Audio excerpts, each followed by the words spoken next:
नीचे उतर पहले तू। मैंने कहा नीचे उतर। उतर नीचे। बदतमीज, अच्छी तरह जानती हूँ मैं तुम जैसे लफंगे लड़कों को। खूबसूरत लड़की देखे नहीं कि छेड़ने लग जाते हो। मैडम मेरी बात तो सुनो। अरे मैडम मुझे। चुप, एकदम चुप। हम जैसे लड़कियों को जीना हराम कर रखा है तुम जैसे लफंगों ने। मैडम बहुत अच्छा सबक सिखाया है तुमने इस रिक्शे वाले को। अगर हमारे देश की हर लड़की इसी तरह जवाब देती रही तो आधा क्राइम तो वैसे ही खत्म हो जाएगा। लेकिन भाई साहब मैं तो कुछ किया ही नहीं है। मैडम बिना मतलब मुझे पीटे जा रही हैं। झूठ बोलता है। अभी थोड़ी देर पहले बदतमीजी कर रहा था रिक्शे में मेरे साथ। सुनो मैडम, पुलिस के हवाले कर दो इसे, तब पता चलेगा इसे। नहीं मैडम ऐसा मत करना, मेरा सारा धंधा चौपट हो जाएगा। तुम सही कह रहे हो, मैं अभी पुलिस को कॉल करती हूँ। मैडम नहीं। मैडम सुनो इंस्पेक्टर साहब, रिंग रोड पे मेरे साथ एक लड़का बदतमीजी कर रहा है, आप यहाँ जल्दी आ जाइए। ओके। और मैडम इसकी हिम्मत तो देखो, लड़की छेड़ने को अपना धंधा समझता है ये। मारो इसे। सुनो सच्चाई तो भाई साहब मुझे क्यों ये सच्चाई तो जान लो हुआ क्या है। रुको ये क्यों पीट रहे हो इसे? बताइए मैडम क्या हुआ? सर मैंने ही फोन किया था आपको, रिक्शा वाला मेरे साथ बदतमीजी कर रहा था। साहब ये मैडम बिल्कुल झूठ बोल रही हैं, मैंने इनके साथ कोई बदतमीजी नहीं की है। सर मैं आपको सब कुछ सच बताती हूँ, मैं और मेरा बॉयफ्रेंड बाइक से जा रहे थे।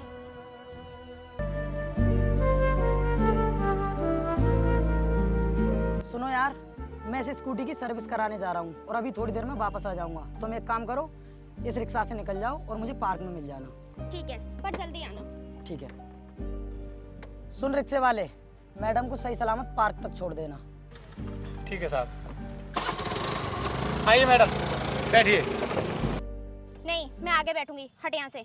नहीं मैडम ये तो जेंट्स की सीट है, आप पीछे बैठ जाइए। मेरी मर्जी, मैं कहीं बैठूं। तुझे किराए से मतलब है या बैठने से? अब बैठ यहाँ से। सड़क में गड्ढा आ गया और मैं मैडम से थोड़ा सा टच हो गया, बस इसी वजह से ये लोग मुझे मारने लगे। सर सड़क में गड्ढे का तो बहाना है इसका, ये जानबूझकर मेरे ऊपर गिरा था। मैडम आप ही बताइए क्या करूं मैं इसके साथ?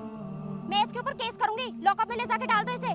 नहीं मैम साहब ऐसा मत कीजिए, मेरी पूरी जिंदगी बर्बाद हो जाएगी। प्लीज प्लीज साहब मुझे छोड़ दो। और तू जो मेरे साथ कर रहा था उसका क्या? अगर मैं टाइम पे आवाज नहीं उठाती तो तू तो मेरी पूरी जिंदगी बर्बाद कर देता। सर इन मैडम की बहादुरी देखकर बहुत खुशी हुई मुझे। अगर हमें अपनी बहन बेटियों को इन जैसे लफंगों से बचाना है तो खुद ही आवाज़ उठानी पड़ेगी उन्हें। बहुत अच्छा किया मैडम आपने।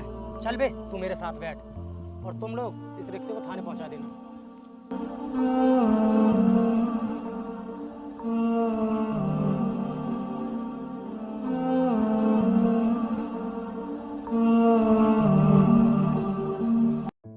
यार तुमने सही नहीं किया उस रिक्शे वाले के साथ, वैसे भी बेचारा बहुत गरीब था वो। अरे क्या सही नहीं किया, वैसे भी बदतमीजी कर रहा था वो मेरे साथ। लेकिन सड़क में गड्ढा आ गया तो उसमें रिक्शा वाले की क्या गलती थी? उसने बोला था ना तुमसे पीछे बैठने के लिए। देखो तुम उस रिक्शे वाले की ज्यादा तरफदारी मत करो मेरे सामने। अभी तो फंसा है वो मेरे चुंगल में, मैं उसे बर्बाद कर दूंगी। आखिर तुम्हें उस रिक्शा वाले को बर्बाद करके क्या मिलेगा? पैसे मिलेंगे पैसे, और ये सब मैंने पैसों के लिए ही तो किया था। अब तुम देखते जाओ मैं उसके साथ क्या क्या करती हूँ। इसका मतलब तुम उसे ब्लैकमेल कर रही हो? जी हाँ बिल्कुल ठीक समझे। यार ये सब गलत है, मैं लड़का होकर भी ये सब समझ रहा हूँ और तुम लड़की होकर भी ये नहीं समझ पा रही। कुछ गलत नहीं है, मुझे बस अमीर बनना है, अमीर, समझे तुम? लेकिन तुमने अमीर बनने के लिए ना बहुत गलत रास्ता चुना है। तो सही रास्ता तुम बता दो, तुम दे दो मुझे पैसे। और बिजनेस करने के लिए ना बहुत पैसा चाहिए। ये सब जो तुम कर रही हो ना, एक दिन बहुत पछताओगी, याद रखना। हाँ ठीक है, मुझे ज्यादा ज्ञान देने की जरूरत नहीं है। आओ अब चलते हैं।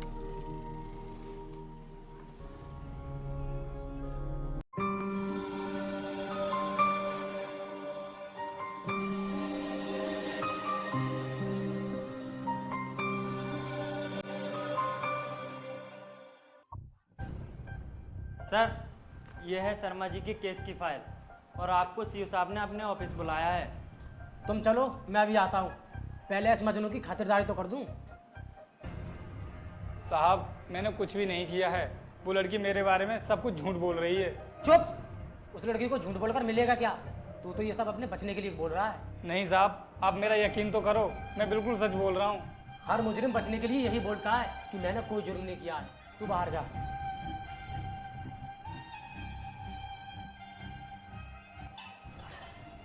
इधर आ। मुझे 2 लाख रुपए दे दे, मैं तेरा केस यहीं के यहीं रफा दफा कर दूंगा और उस लड़की को जरा सी भी भनकने लगेगी। लेकिन साहब मेरे पास तो इतने पैसे ही नहीं हैं। अगर मैं अपना रिक्शा भी बेच दूँ तब भी इतने पैसे इकट्ठे नहीं कर पाऊँगा।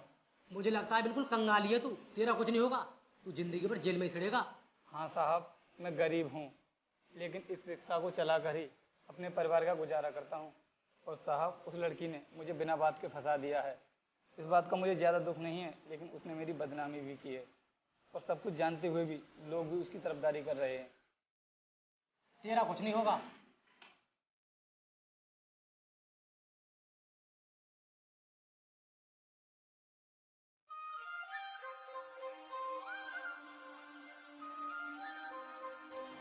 मेरे दोस्त, इस दुनिया में गरीब का कोई नहीं होता, पैसों पे मरती है पूरी दुनिया। लेकिन साहब, उस लड़की को क्या मिला मेरे साथ ऐसा करके?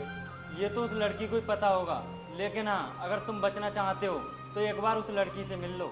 ठीक है साहब, एक बार आप मुझे उस लड़की से मिलवा दीजिए। ठीक है, कंप्लेंट रजिस्टर में उसका नंबर होगा, मैं उसे कॉल करके बोल दूंगा।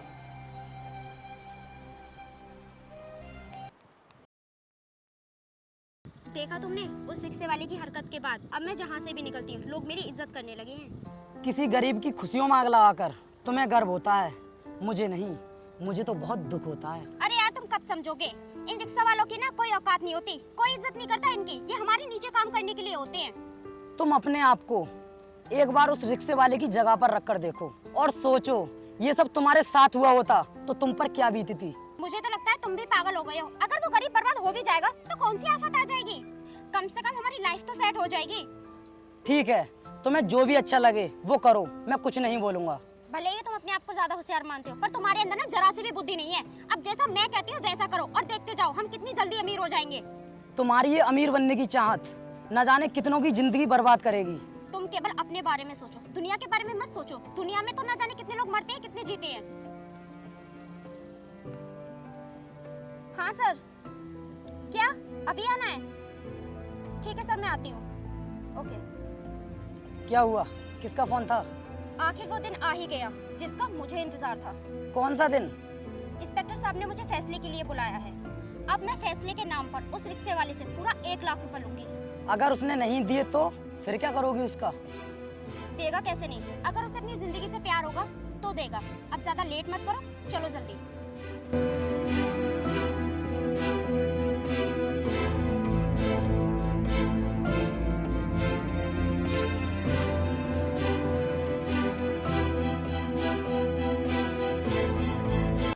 साहब, मुझे छोड़ दीजिए, मेरे घर वाले बहुत परेशान हो रहे होंगे। 3 दिन से आपने मुझे यहीं पर रखा है और वैसे भी मेरे पास कोई फ़ोन नहीं है जिससे मैं उन्हें सूचना दे सकूं। देख, उस लड़की ने छेड़छाड़ का आरोप लगाकर तुझे अंदर कराया है। जब तक तेरी कोई जमानत करवाने नहीं आता तू इसी लॉकअप में रहेगा। साहब, जमानत करवाने कौन आएगा मेरी, जब मेरे घर वालों को ही पता नहीं है। एक बार आप मेरे घर वालों को सूचना तो दे दीजिए। चुपचाप उस कोने में जाकर बैठ जा। उस लड़की को बुला लिया है मैंने, समझौता कर लेना।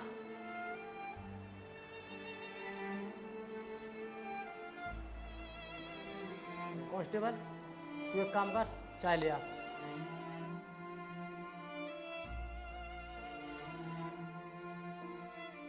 नमस्ते साहब। हाँ भाई, क्यों खड़े हैं यहाँ? साहब, मुझे अपने भाई की मिसिंग कंप्लेंट लिखवानी है। क्या हुआ तुम्हारे भाई को? सर, वो 3 दिन से गायब हैं। हमने उन्हें हर जगह ढूंढ लिया। क्या करते हैं तुम्हारे भाई? साहब, वो रिक्शा चलाते हैं। क्या यही है तुम्हारे भाई? पहचानो। हाँ साहब, यही है मेरे बड़े भाई। इन्हें क्या हुआ? कुछ नहीं, अब तुम घर जाओ, वो शाम तक आ जाएंगे। लेकिन साहब, मेरे भाई हैं कहाँ? मुझे एक बार मिलवा तो दीजिए। मैंने बोला ना, तुम घर जाओ, वो शाम तक आ जाएंगे।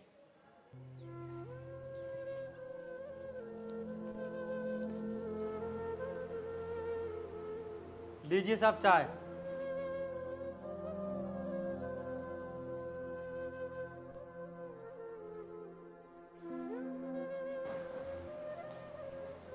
जी सर, बताइए क्यों बुलाया मुझे?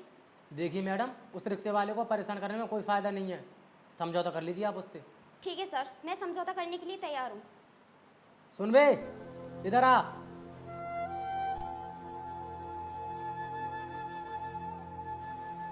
जी साहब। देख, मैडम तुझसे कुछ बात करना चाहती हैं, जा साइड में जाकर बात कर ले।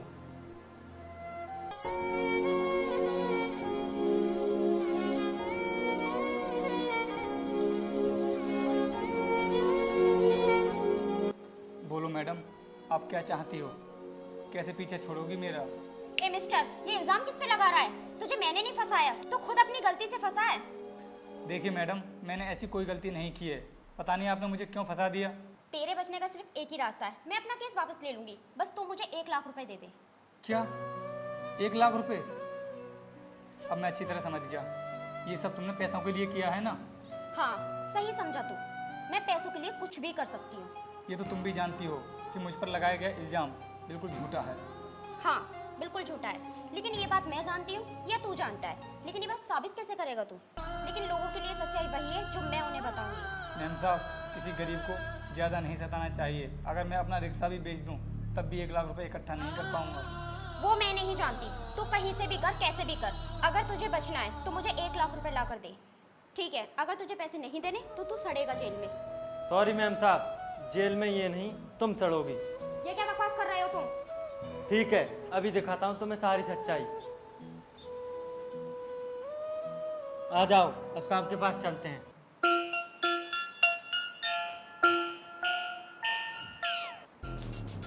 ये देखिए सर, इस मोबाइल में पूरा वीडियो रिकॉर्ड है। ये रिक्शा वाला बेगुनाह है, इसकी कोई गलती नहीं है।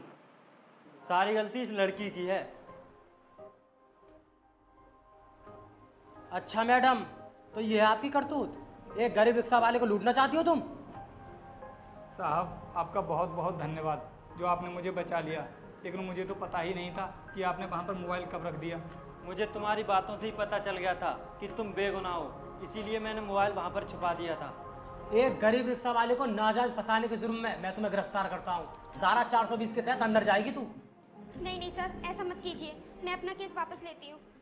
अब कुछ नहीं हो सकता, बात बहुत आगे तक बढ़ चुकी है और सबूत भी मिल गया है।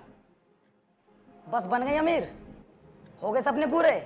मैंने तुमसे पहले ही बोला था कि जिस रास्ते पर जा रही हो वो गलत है। अब इसकी सजा भी काटो तुम। रिक्शा वाले, तू बाहर जा। हाँ भाई, तू भी बाहर जा। कांस्टेबल, डाल दो इसे जेल में। चलिए मैडम।